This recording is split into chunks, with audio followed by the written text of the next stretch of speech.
Hello friends, me Sabir sir. Today I will teach you the topic France की क्रांति। आज जो है आप लोगों के बीच फ्रांस की क्रांति का पार्ट 2 वीडियोस लेकर आए हैं।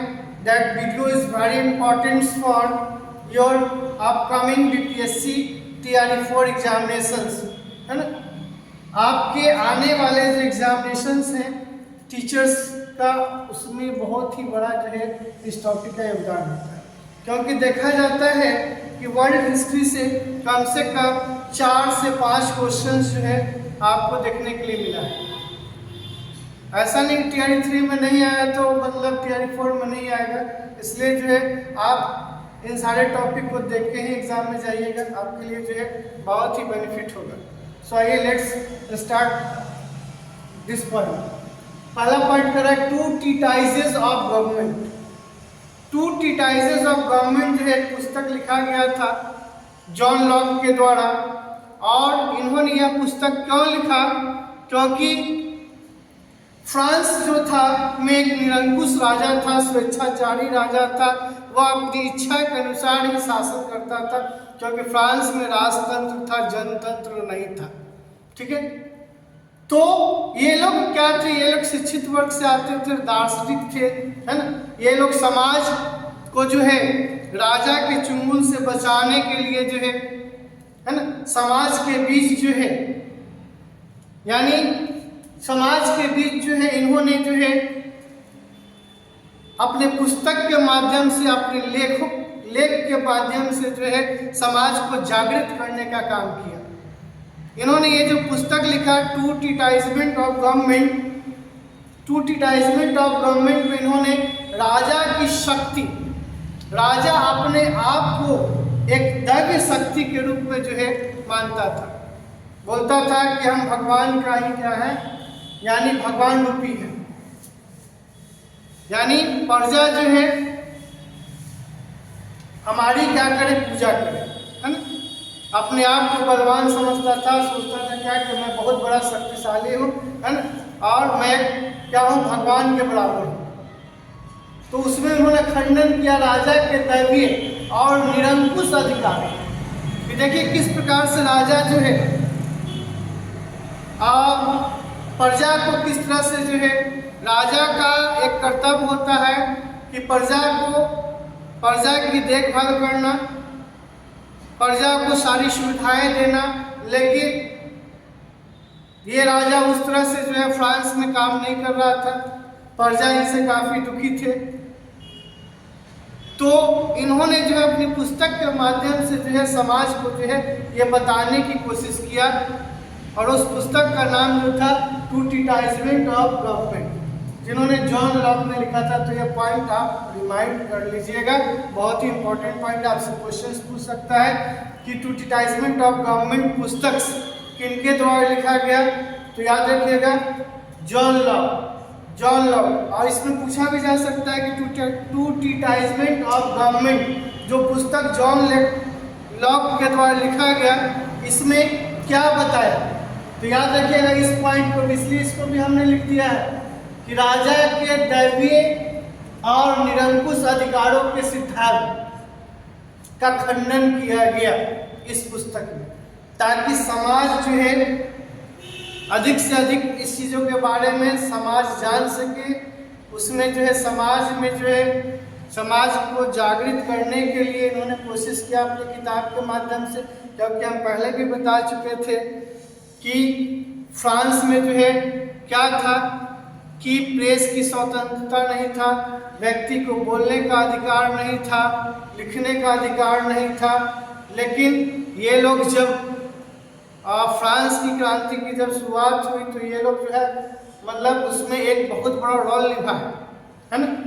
इन्होंने अपने लेख के माध्यम से जो है क्या किए कि एक प्रकार का प्रचार करते थे। इस तरह से नेक्स्ट पॉइंट देख लीजिए, फिर आ गया सोशल कॉन्ट्रैक्ट। ये भी एक बहुत बड़ा दार्शनिक थे, कौन जी, रूसो। जिस समय फ्रांस में राजतंत्र था और फ्रांस के लोग जो राजा से क्या थे, काफी दुखी थे, फ्रांस की जो प्रजा जो थी वो असंतुष्ट थी राजा से, क्योंकि इतना ज़्यादा कर का बोझ राजा के द्वारा जो है लाद दिया गया था कि जो है ये अपना भरण पोषण जो है नहीं ठीक से कर पाते थे। इनके पास अच्छी शिक्षा नहीं होती थी। इन्हें हर तरह से जो है एक बंधुआ मजदूर की तरह जो है काम कराया जाता था, एक नौकर की तरह जो है बिहेव किया जाता था इन लोगों के साथ। जिस तरह से आप देखे थे कि भारत में अंग्रेज जो है आकर किया था, उसी तरह से जो है पहले राजा किया करते थे। तो यहाँ पर जो है सोशल कॉन्ट्रैक्ट देख रहे हैं। ये सोशल कॉन्ट्रैक्ट जिसको हम बिहार बोर्ड में मेंशन किया है सामाजिक संविदा, SCERT किताब में लिखा हुआ सामाजिक संविदा। तो सामाजिक संविदा अगर दे दे क्वेश्चन, क्योंकि ये क्वेश्चंस जो है रिपीट है ना। सोशल कॉन्ट्रैक्ट से आपका क्वेश्चन VBI जो VBI रहेगा उसको हम अंडरलाइन किए हुए हैं, देख लीजिए, very important for your exam. Social contract से आपको क्वेश्चन पूछा जा सकता है, क्योंकि रिपीट क्वेश्चन हो सकता है। BPSC TRE में यह क्वेश्चन पूछा हुआ है ना। तो सोशल कॉन्ट्रैक्ट किसकी पुस्तिका है, किसने लिखा है सोशल कॉन्ट्रैक्ट? तो याद रखिएगा रूसो के द्वारा लिखा गया था सोशल कॉन्ट्रैक्ट क्या था? तो सुन लीजिए सोशल कॉन्ट्रैक्ट क्या था। यानी जितने भी दार्शनिक आए, जैसे आप देख रहे हैं कि वाल्टियर आए थे, मॉन्टेस्क्यू आए थे। मॉन्टेस्क्यू को मैंने फर्स्ट वीडियो में चर्चा कर दिया था कि उन्होंने जो है वह सरकार के 3 अंग को बताया था, कार्यपालिका, विधायिका और न्यायपालिका। बताए थे कि सत्ता का विभाजन इन्हीं तीनों में होना चाहिए। लेकिन वाल्टियर क्या किए थे? तो जो चर्च जो है, पादरी जो है, उन लोगों के जो है खिलाफ जो है वह क्या किया था, आवाज उठाए थे। वह चाहते थे क्या कि राजतंत्र हो, लेकिन उसमें जो है मतलब प्रजा दुखी नहीं हो। लेकिन यहाँ पे जो है रूसो साहब जो थे, जो दार्शनिक रूसो साहब थे, इनका कहना था कि नहीं, हमें पूरा परिवर्तन चाहिए। फ्रांस में राजतंत्र नहीं चाहिए। फ्रांस में जो है राजतंत्र खत्म होनी चाहिए और जनतंत्र होनी चाहिए। यानी इन्होंने जो है जनतंत्र की मांग की, राजतंत्र की नहीं। राजतंत्र को खत्म कर दीजिए पूरी तरह से, हम पूरा परिवर्तन चाहते हैं। हम राजतंत्र को नहीं देखना चाहते हैं, राजा के अधिकार को हम नहीं मानते हैं। मेरा एक अलग क्या संविधान होगा, है ना। लोग की एक अपनी इच्छा होगी और उनकी इच्छा जो है, लोगों की इच्छा जो है वह संप्रभु होगी। यानी लोग अपनी इच्छा के अनुसार जो ही काम करेंगे, किसी तरह का कोई बंधन नहीं होगा। तो ये रूसो का कहना था। रूसो पूरा परिवर्तन चाहते थे। मॉन्टेस्क्यू का कहना क्या था कि सत्ता के विभाजन कार्यपालिका, न्यायपालिका, विधायिका पर होनी चाहिए। उनका भी कहना क्या था, जायज था। तो ये लोग जो दार्शनिक आए थे, ये लोग जो है समाज में जो है राजा के द्वारा जो शोषण हो रहा था, उस शोषण को दबाने का काम किए अपने लेखों के माध्यम से, अपनी किताबों के माध्यम से। तो रूसो साहब का लिखा हुआ है सोशल कॉन्ट्रैक्ट, याद रखिएगा, बहुत ही इंपॉर्टेंट है। आप इसको पढ़ के ही एग्जाम में जाइएगा, ठीक है। तो 1 नंबर, क्योंकि 1 नंबर से भी बाबू हम लोग को छूट जाता है। तो सामाजिक संविदा भी आपको बोल सकता है, इसलिए सोशल कॉन्ट्रैक्ट का हिंदी भी याद रखिएगा। सामाजिक संविदा किसकी लिखी हुई है? कितना बच्चा जो है सोशल कॉन्ट्रैक्ट रट के जाता है, वहाँ बिहार बोर्ड SCERT का पूछ दिया सामाजिक संविदा, तो आप कंफ्यूज हो जाइएगा, इसलिए इसको भी ध्यान रखिएगा। नेक्स्ट है देखिए बृहद ज्ञान कोश। यह पॉइंट भी हमने SCERT से लिया है, बृहद ज्ञान कोश। तो बृहद ज्ञान कोश दिदरो का था। ये एक प्रकार का लेख था। क्या था जी? तो एक प्रकार का लेख था। ये लेख था, क्या लेख था जी? तो बृहद ज्ञान कोश। बृहद ज्ञान कोश एक प्रकार का लेख था, है ना। क्या था? लेख था, बृहद ज्ञान कोश। दिदरो साहब इसको लिखे थे। है ना। और ये लोग बताएं कि ये लोग का काम क्या था, है ना, लेख के माध्यम से जो है प्रचार प्रसार करना, लोगों को जागृत करना, है ना, शोषण के बीच जो है आवाज उठाना, ये सारे इन लोगों का काम था।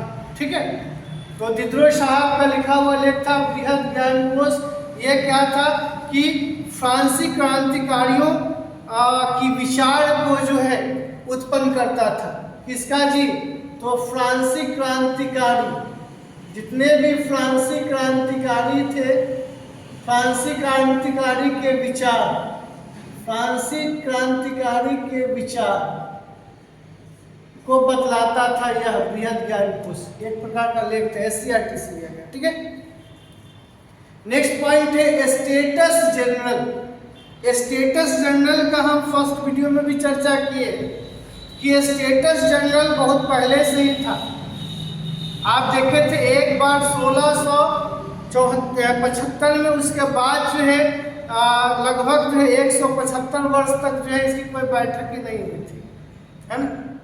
लेकिन आप देख लीजिए कि यहाँ पर स्टेटस जनरल जो है क्या था, तो एक राजनीतिक संस्था था, एक संसदीय संस्था थी। हम फर्स्ट वीडियो में मेंशन कर रखे हैं, है ना। वहाँ एक पार्लियामेंट के बारे में भी आपको बताए थे फर्स्ट वीडियो में, आप देख लीजिएगा जाकर के वीडियो। तो स्टेटस जनरल जो थी एक राजनीतिक संस्था था। ये भी क्वेश्चन आपसे पूछा जा सकता है ऑब्जेक्टिव में, अगर पूछ दे कि स्टेटस जनरल क्या था, फ्रांस में स्टेटस जनरल क्या थी, तो एक राजनीतिक संस्था थी, है ना, एक संसदीय संस्था थी, एक राजनीतिक संस्था थी। ठीक है, जिसकी बैठक कब हुई थी? यहाँ बहुत VVI क्वेश्चन है, यह मोस्ट इंपॉर्टेंट क्वेश्चन है, याद रखिएगा। VVI पॉइंट है जी, VVI कि स्टेटस जनरल की बैठक कब हुई थी? तो 5 मई 1789, 5 मई 1789 को स्टेटस जनरल की बैठक हुई थी। क्यों बैठक हुई थी स्टेटस जनरल की? तो देखिए, लुई 16वां को धन की आवश्यकता पड़ गई थी, है ना, क्योंकि आपने बैक वाले वीडियोस में देखा होगा या पढ़ा होगा कि लुई 16वां को किस प्रकार 10 अरब लिब्रे का जो है कर्ज था, है ना, और लुई 16वां का जो है राज्य कोष पूरी तरह से खाली पड़ गया था। जिस समय लुई 16वां राज्यरोहण करके आया था, उस समय जो है उसकी क्या पड़ी हुई थी? राजकोष खाली पड़ी हुई थी। तो लुई 16वां को भी क्या पड़ गया? धन की आवश्यकता पड़ गई। तो उस समय क्या था कि वह खुद जो है, जैसे कोई भी नया कर अगर बनाना होगा या करों में वृद्धि करना होगा, तो वह खुद फैसला नहीं ले सकता था। ऐसा सिस्टम था कि राजा खुद जो है करों में वृद्धि नहीं कर सकते थे, है ना। इसलिए उनको जो है राजनीतिक संस्था जो है, जो संसदीय संस्था जो है, उनसे उनको राय मशवरा लेना पड़ता था, तभी जाकर के वह करों में वृद्धि कर सकते थे। तो इसलिए जो है स्टेटस जनरल की बैठक बुलाई गई 5 मई 1789 को। यह डेट याद रखिएगा, है ना। और डेट आपको पता है कि दिन और मंथ ये दोनों को साथ लेके चलना है। 5 मई 1789 कंफर्म, है ना। जैसे आपको बताया थे कि फ्रांस की क्रांति की शुरुआत हुई थी, तो 14 जुलाई 1789, यानी 14 जुलाई कंफर्म होना चाहिए, महीना और दिन। कंफ्यूजन आप लोग ऊपर ऊपर पढ़ लेते हैं, बाद में क्या होता है कि क्वेश्चन छूट गया। ये पॉइंट ध्यान रखिएगा। तो 14 जुलाई 1789 में को फ्रांस की क्रांति हुई थी। और यहाँ देखिए 5 मई 1789 को, 5 मई 1789 को स्टेटस जनरल का क्या हुआ था? बैठक हुआ था, है ना। इस बैठक में जो है तीनों, यानी प्रथम स्टेट, द्वितीय स्टेट और मध्यम वर्ग, यानी तीसरे स्टेट, तीनों क्या हुए थे? सम्मिलित हुए थे, है ना। याद रखिएगा कि जो स्टेटस जनरल की बैठक 5 मई 1789 को बुलाई गई थी, तो उसमें तीनों स्टेटस, प्रथम स्टेटस, द्वितीय स्टेटस और तीसरे स्टेटस, यानी प्रथम स्टेटस में जो पादरी थे, द्वितीय में जो कुलीन थे, और तृतीय में जो शिक्षित वर्ग, बड़े व्यापारी, मजदूर, किसान सब थे, इन सभी को जो है बुलाया गया था, है ना। लेकिन महिलाओं को दूर रखा गया था, महिलाओं को सभा में जाना क्या था, वर्जित था, है ना। यानी वह सभा में नहीं जा सकती थी, महिलाओं कोई सभा नहीं कर सकती थी, तो महिलाओं और बच्चों को दूर रखा गया था सभा से। किसानों को भी सभा में जाने की इजाजत नहीं थी, केवल पढ़े लिखे और व्यापारी वर्ग के लोग ही सभा में जा सकते थे, ठीक है। तो उन्होंने अपना प्रतिनिधि के रूप में जो है तृतीय स्टेट जो है 600 प्रतिनिधि अपना भेजे।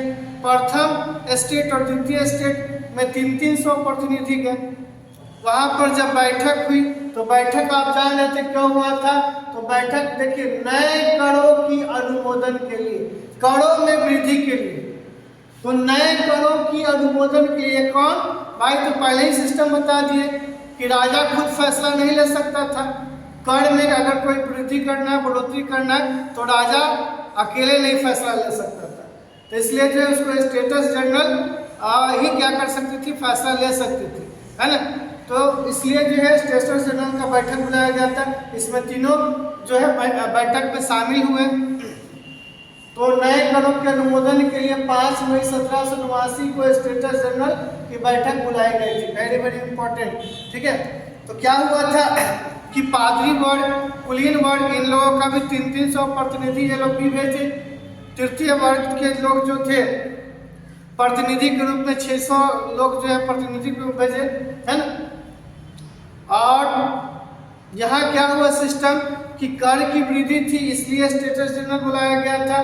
तो तृतीय लोग कभी नहीं चाहते थे कि करों में वृद्धि हो, वह लोकतंत्र चाहते थे, वह राजतंत्र तो चाहते नहीं थे, वह लोकतंत्र चाहते थे, है ना। इसलिए जो है वह अपनी मांग रखे वहाँ पर कि नहीं भाई हम कर नहीं दे सकते हैं, है ना, हमें जो है लोकतंत्र चाहिए, हमें संविधान चाहिए, है ना। यह मांग उन्होंने रखा। लेकिन राजा जो है उनकी मांग को ठुकराया दिए, बोले कि नहीं ये कैसे हो सकता है। वो लोग विरोध करने लगे, विरोध करते करते वो लोग बाहर आ गए। तो उस तरह से सभा हुआ नहीं। फिर लगभग 20 जून को फिर सभा हुई, लेकिन 20 जून को जो सभा हुई तो वहाँ पर जो है क्या था कि देख लीजिए 20 जून को तृतीय स्टेटस के प्रतिनिधि ने अपने आप को नेशनल असेंबली घोषित कर दिया। लीजिए क्या कर दिया, नेशनल असेंबली घोषित कर दिया। क्योंकि जब विरोध करते हुए वो लोग बाहर आए, सभा से जब वो लोग बाहर की ओर निकले, क्योंकि उनकी बात राजा ने नहीं मानी, तो इस तरह से बोले क्या कि वो लोग विरोध जताते हुए बाहर निकल गए। तो बाहर निकल गए तो फिर जो है तृतीय स्टेट के प्रतिनिधि जो थे उन्होंने अपने आप को क्या कर लिया, नेशनल असेंबली घोषित कर दिया। तो यहाँ से भी एक क्वेश्चन यहाँ से भी बन सकता है, क्योंकि कहीं से क्वेश्चन आपसे पूछ सकता है, इसलिए पूरा किताब को थोड़ी आपको पढ़ना होगा, है ना। इसलिए आज आप मेरा वीडियो के लेक्चर्स को ही पढ़ लीजिएगा तो आपको जो है क्लियर हो जाएगा फ्रांस क्रांति। तो नेशनल असेंबली यानी यहाँ से क्वेश्चन पूछ देगा आपसे कि नेशनल असेंबली, अपने आप को नेशनल असेंबली, है ना, घोषित कर दिया। कौन समाज के कौन वर्ग ने अपने आप को नेशनल असेंबली घोषित किया था, तो तृतीय स्टेट। याद रखिएगा, तृतीय स्टेट के प्रतिनिधि, तृतीय स्टेट के प्रतिनिधि ने अपने आप को नेशनल असेंबली घोषित कर दिया, है ना। कब किया, तो 20 जून को किया। बहुत इंपॉर्टेंट है, नेशनल असेंबली घोषित कब किया गया, तो 20 जून को, ठीक है।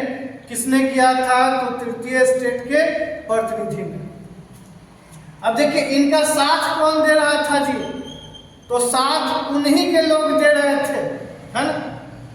यानी जो पादरी और कुलीन वर्ग जो कहलाते थे, है ना, उन्हीं के लोग जो सामंती थे, मिराबे भी सामंती था, है ना, और सीए, आबे सीए, देख रहे मिराबे और आबे सीए, ये दोनों जो है सामंत वर्ग से ही आते थे, कुलीन वर्ग से ही आते थे, है ना। लेकिन ये लोग जो है साथ दे रहे थे, यानी इस नेशनल असेंबली को इन्होंने भी एक्सेप्ट किया।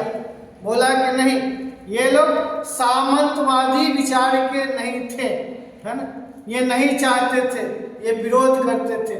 तो मिराबे और आबे सी याद रखिएगा। यहाँ से क्वेश्चन आपको फिर बन सकता है कि नेशनल असेंबली का नेतृत्व जो है कौन कर रहा था या किसने किया, तो मिराबे और आबे सी।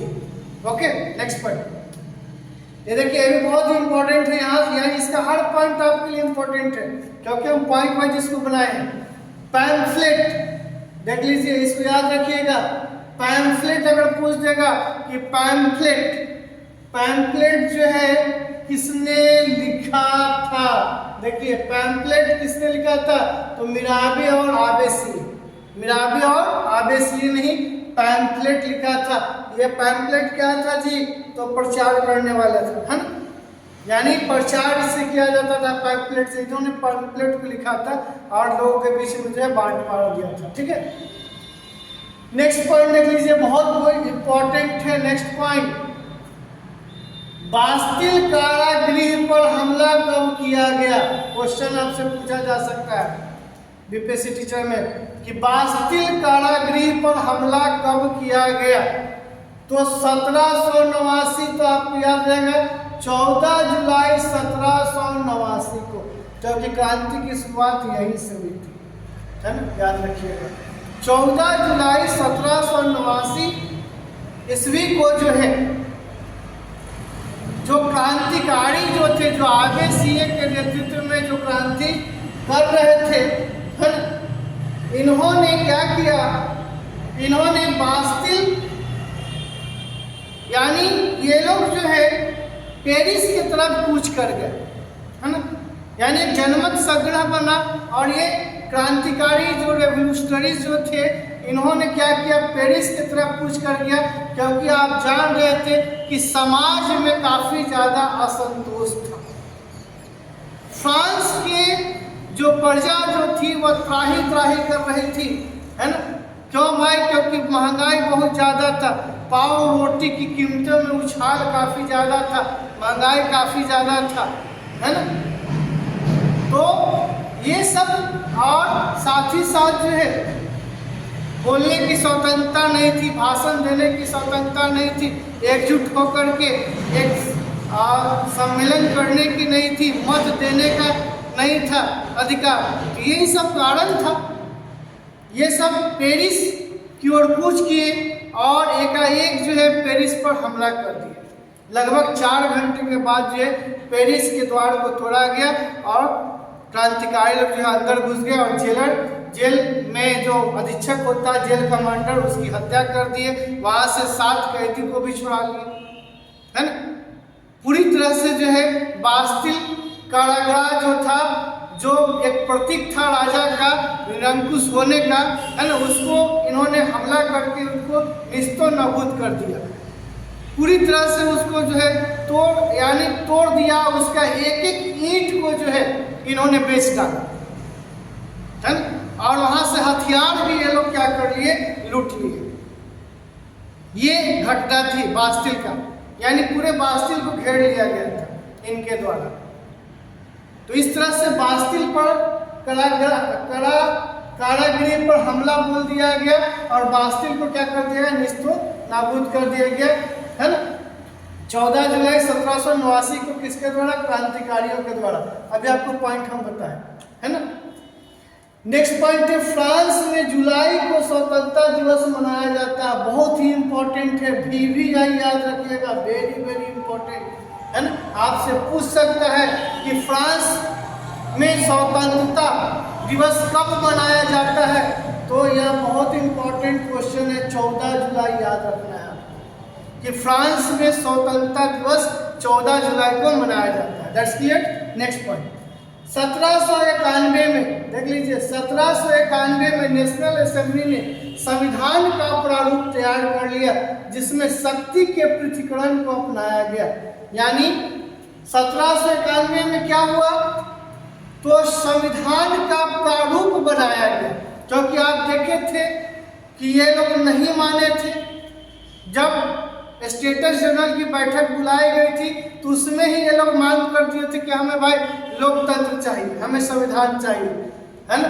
जहाँ उसको संविधान नहीं दिया गया, तो इसलिए जो है वो अपने आप को नेशनल असेंबली घोषित कर दिए। फिर बाद में जो है 1791 में जो है संविधान का ये लोग खुद अपने से प्रारूप तैयार करने लगे। देख लीजिए, और नेशनल असेंबली ने संविधान का प्रारूप तैयार कर लिया और इसमें जो है शक्ति के पृथक्करण को अपनाया गया, यानी एक कानून होगा, है ना, यानी एक मेरा क्या होगा, कानून होगा, राजा का कोई अधिकार नहीं होगा, है ना, न्यायपालिका होगा, कार्यपालिका होगा और विधायिका होगा।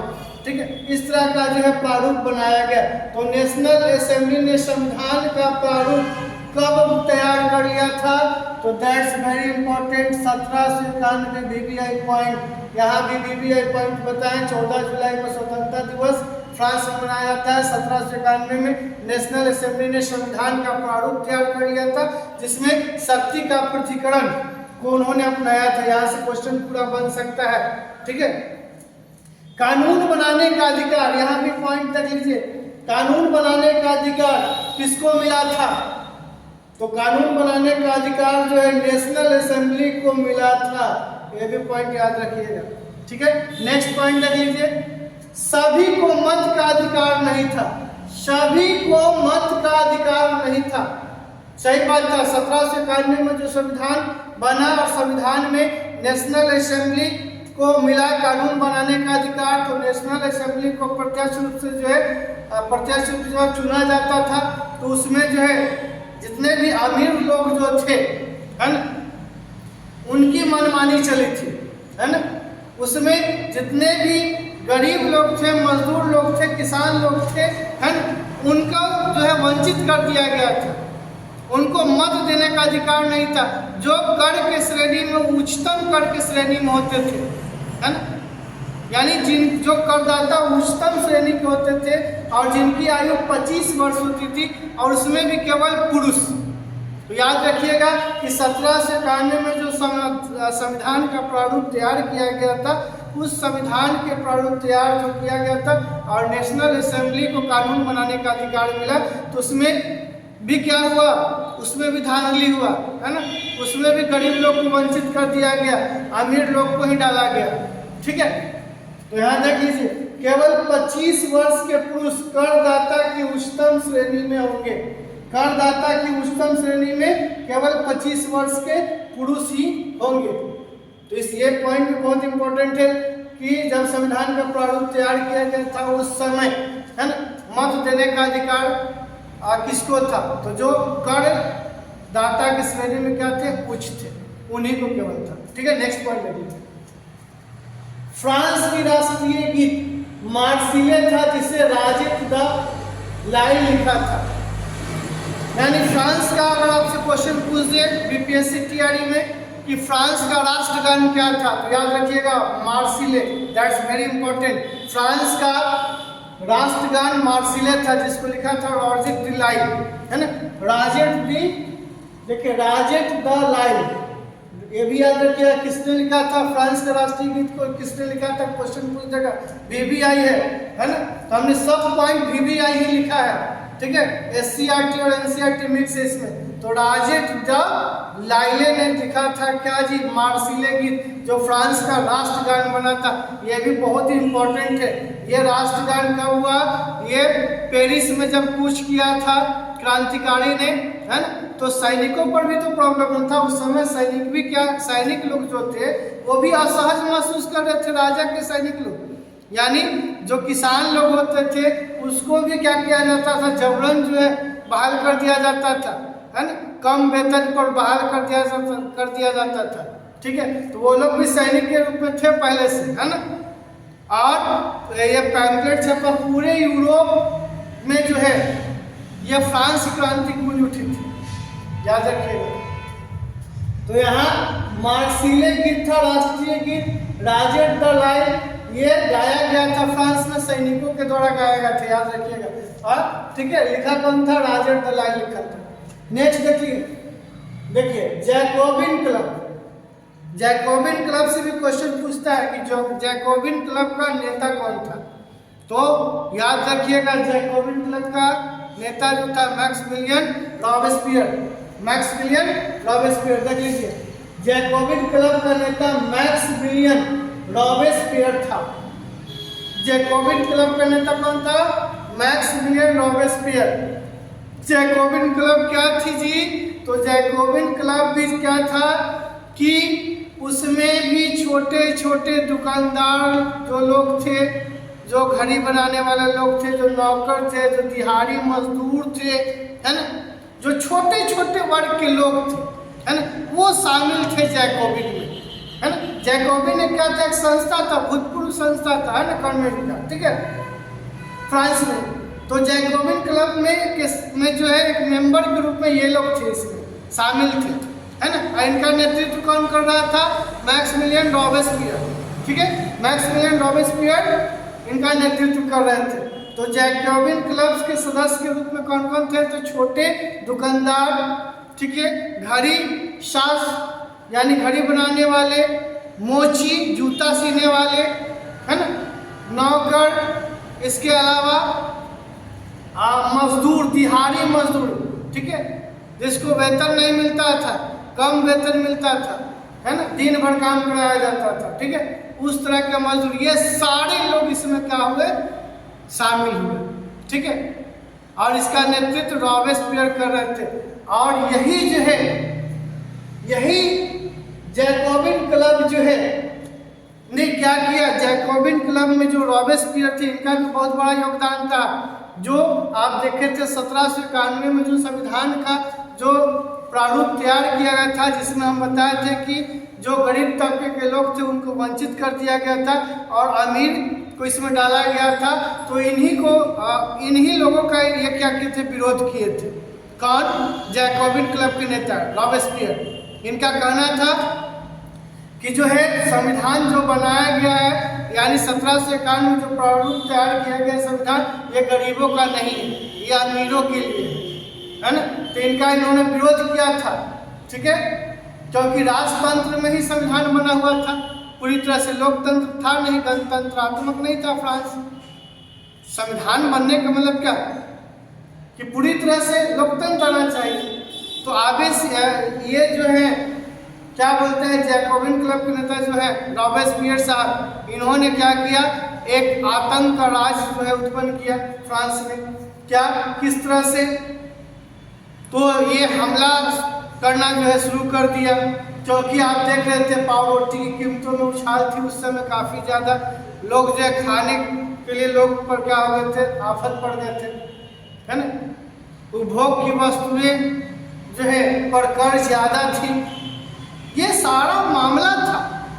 तो इन्होंने विरोध किया और लगभग जो है 21 सितंबर 1791 या 92, ठीक है, देख लीजिए, 21 सितंबर 1792 को, देख लीजिए, 21 सितंबर 1792 को फ्रांस को गणतंत्र घोषित किया गया। दम भी आई है जी, एक पॉइंट मैंने यहाँ छोड़ दिया। 1792 में नए मतदान के द्वारा 21 वर्ष की आयु के सभी पुरुष, चाहे उनके पास संपत्ति हो या ना हो, उन्हें अधिकार मिला। उन्होंने राजा को विवश कर दिया था, इतना ज्यादा आतंक फैला दिए थे, है ना, कौन? रॉबेस्पियर जो है फ्रांस में, कि राजा को मजबूर होना पड़ा, है ना। और जो राजतंत्र के अंदर में जो संविधान बना था, है ना, उसके प्रारूप को बदला गया। फिर 1792 में जो 91 में बना था या 1792 में एक नया संविधान का प्रारूप बना। इसका नाम याद रखिएगा, कन्वेंशन। क्या था जी? कन्वेंशन। यह भी आपसे पूछ सकता है कि नया संविधान बनाया गया, नया जो संविधान बनाया गया था, नया संविधान जो बनाया गया था उसका नाम क्या था? तो कन्वेंशन कब बनाया गया? 1792 में, ठीक है। और जो नया संविधान का प्रारूप, जो नया संविधान जो बना 1792 में, उसमें क्या था? तो उसमें क्या किया गया? जो 25 वर्ष की आयु जो थी पुरुष की, और उसमें जो करदाता की श्रेणी में आता था उसी को मत देने का अधिकार था। यह नेशनल असेंबली ने कानून बनाया था, है ना। लेकिन यहाँ पर जो संविधान बना और जो कन्वेंशन नाम दिया, है ना, इसमें चेंज करके क्या किया गया कि नहीं, अब 21 वर्ष होगी और वो भी पुरुष जो 21 वर्ष के होंगे, चाहे उनके पास संपत्ति हो या ना हो, देखिए संपत्ति हो या ना हो उन्हें अधिकार मिला। याद रखिएगा, वेरी वेरी इंपॉर्टेंट पॉइंट है कि नया संविधान का क्या नाम था, कब बना था, 1792 में। तो एक 1791 में बना था, बताए थे इसका हिस्ट्री, है ना। अब 1792 में नया संविधान बना, ठीक है, इसको कन्वेंशन नाम दिया गया और इसमें जो है क्या किया गया, बदलाव किया गया और बदलाव करके जो है इसमें बताया गया कि ठीक है, अब जिस पुरुष की आयु 21 वर्ष हो उसे मत देने का अधिकार हो, साथ ही जो है चाहे उसके पास संपत्ति हो या ना हो, इस तरह से। फिर उसके बाद देखिए 21 सितंबर 1792, डेट बहुत याद रखिएगा, वेरी वेरी इंपॉर्टेंट यह पॉइंट है आपके लिए, बहुत इंपॉर्टेंट, कि फ्रांस को गणतंत्र कब घोषित किया गया। फ्रांस गणतंत्र कब हुआ, तो 21 सितंबर 1792 डेट के साथ बताए हैं, दिन और महीना के साथ याद करना। 21 सितंबर 1792 को फ्रांस गणतंत्र घोषित हुआ था। ओके, नेक्स्ट पॉइंट है लुईस लामा को फांसी कब दिया गया, तो 21 जनवरी 1793। ये तो पूछता नहीं है क्वेश्चन, लेकिन मान लीजिए अगर पूछ दे, है ना, तो लुईस लामा की जो है फांसी कब दिया गया, तो 17 जनवरी 1793 को। ठीक, नेक्स्ट पॉइंट, जुलाई 1794 को रॉबस्पियर को फांसी दिया गया। यह क्वेश्चन भी आपसे पूछ सकता है कि रॉबस्पियर को फांसी कब दिया गया। जुलाई 1794 को रॉबस्पियर को फांसी दिया गया। तो ये दोनों फांसी कब दिया गया, लुईस लामा और रॉबस्पियर को। ये कन्वेंशन फांसी दिया था, कौन दिया था, नया संविधान। ये जो नया संविधान बना था जिसका नाम कन्वेंशन रखा गया था, है ना, वही न्यायालय जो है इनको फांसी दिया, क्योंकि आतंक का राज काफी ज्यादा मचा रखे थे ना, तो इसलिए इनको पकड़ के फांसी दिया गया 1794 को। इस तरह से फ्रांस में राजतंत्र क्या हो गया, समाप्त हो गया। ठीक है, ये पॉइंट, पूरा पॉइंट आपके लिए क्या है जी, VVI है। ठीक है, इसलिए इसको आप एक बार दो बार वीडियो जरूर देखिएगा। आगे जो है देखिए 1946 में फ्रांस की महिलाओं को मताधिकार प्राप्त हुआ, बहुत इंपॉर्टेंट है, VVI है ना, VVI, यानी फ्रांस में पूछ देगा क्वेश्चन इतना डीप में कि फ्रांस में महिलाओं को मत देने का अधिकार कब प्राप्त हुआ, तो दम याद रखिएगा 1946 में, इसको ट्रिक से रट जाना है। 1946 में जो है फ्रांस में महिलाओं को मताधिकार प्राप्त हुआ। एक क्वेश्चन और VVI है जी, यह भी आपका क्वेश्चन पूछा जा सकता है कि फ्रांस में दास प्रथा का उन्मूलन कब हुआ, यानी पूरी तरह से दास प्रथा फ्रांस में कब खत्म हुई, तो 1848 ईस्वी में। याद रखिएगा 1848 ईस्वी में फ्रांस में दास प्रथा का उन्मूलन हुआ, यानी 1794 में ही दास प्रथा पर क्या किया गया था, जो निग्रो, जो अफगानी, जो गुलाम जो होते थे, इनको पकड़ के लाया जाता था, है ना, तो 1794 में ही जो है दे दिया गया, है ना, इनको मुक्ति, ये कानून बना दिया गया। यानी क्वेश्चन अगर पूछेगा तो आप बता सकते हैं कि फ्रांस में दास प्रथा के लिए कानून कब बना था। अगर कानून पूछेगा तो कानून अगर पूछेगा कानून तो याद करिएगा 1794 में, 1794 में कानून बनाया गया था, किसके लिए जी, दास प्रथा के लिए, दास प्रथा के लिए 1794 में दास प्रथा के लिए कानून बनाया गया। और पूरी तरह से फ्रांस से दास प्रथा कब खत्म हुई, अगर क्वेश्चन करेगा आपसे तो उसका जवाब दीजिएगा 1848। ठीक है, याद रखिएगा इस पॉइंट को। अगला पॉइंट जब है, ये पूरा आपका फ्रांस से राजतंत्र खत्म हुआ, लेकिन फिर जो यहाँ देखिए 1804 में नेपोलियन फ्रांस का सम्राट बना। यह भी VVI क्वेश्चन है, पूछ देगा नेपोलियन कब फ्रांस का राजा बना, तो 1804। ठीक है, ये हमने पूरा पॉइंट्स आपको बताया, जो सारे पॉइंट्स आपके VVI हैं और TRE के लिए काफ़ी ज़्यादा इम्पोर्टेंट है। अगर फ्रेंड्स आपको अच्छा लगा होगा हमारा वीडियो, तो आप हमें सपोर्ट करिए, हमें आगे बढ़ाने की कोशिश करिए। आप लोग लाइक करिए, सब्सक्राइब करिए, है ना, please subscribe my videos. Okay, thanks for watching.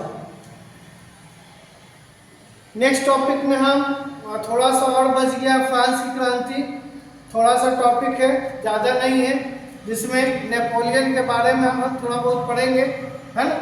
ये जब आए तो इन्होंने क्या फ्रांस में बदलाव किया, उसके बाद फ्रांस की क्रांति आपको खत्म हो जाएगी।